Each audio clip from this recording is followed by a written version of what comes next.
My mother-in-law chose day one of the vacation, the one I had tirelessly planned for months, to drop a bombshell. She had invited Bree, Dean's ex-girlfriend of 4 years, to make things more fun.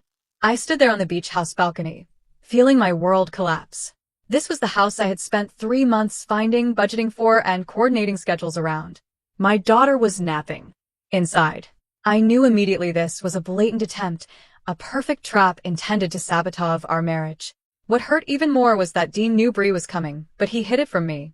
When I finally confronted him, he just shrugged and said his mother simply pitied her because she was recently divorced.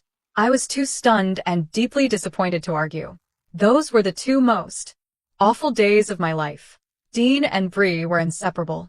My mother-in-law and the entire family deliberately excluded me from every conversation, every joke, and every activity. I felt completely replaced, publicly humiliated. They brought up old memories, stories I wasn't a part of.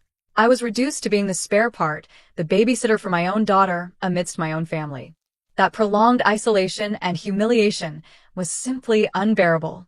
On the third morning, I woke up before dawn. I no longer felt angry, just a cold, calm certainty. I quietly packed my daughter's things and mine. I left a short note for Dean, just 2 words. Goodbye. I drove away, without looking back. In that single moment, I chose my self-respect, the dignity of a woman betrayed and insulted. I gave up on that marriage to save myself. It was the hardest choice, but ultimately the most correct one of my life. After I left, Dean's sister-in-law reached out. She was the only kind person during that trip and sent me crucial evidence. The proof included photos of Dean applying sunscreen to Bree on the beach, while our daughter played alone nearby, forgotten. And horrifyingly, legal audio recordings. In them, my mother-in-law and sister-in-law spoke poorly of me, calling me controlling and saying Dean was stuck in the marriage. They praised Bree, but the most painful recording. After I left, my mother-in-law told my crying daughter, "Your mother abandoned you here." She then prevented Dean from calling me, saying, "She made her choice, let her stew in it."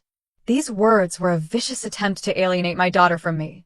I hired a divorce lawyer immediately.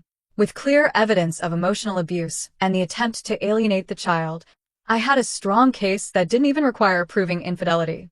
During mediation, Dean and his family were completely shocked when the recordings were played. They never imagined their cruel words would be recorded and used as a legal weapon. I requested a permanent restraining order against my mother-in-law to protect my daughter. Ultimately, I won primary physical custody. Justice was fully served.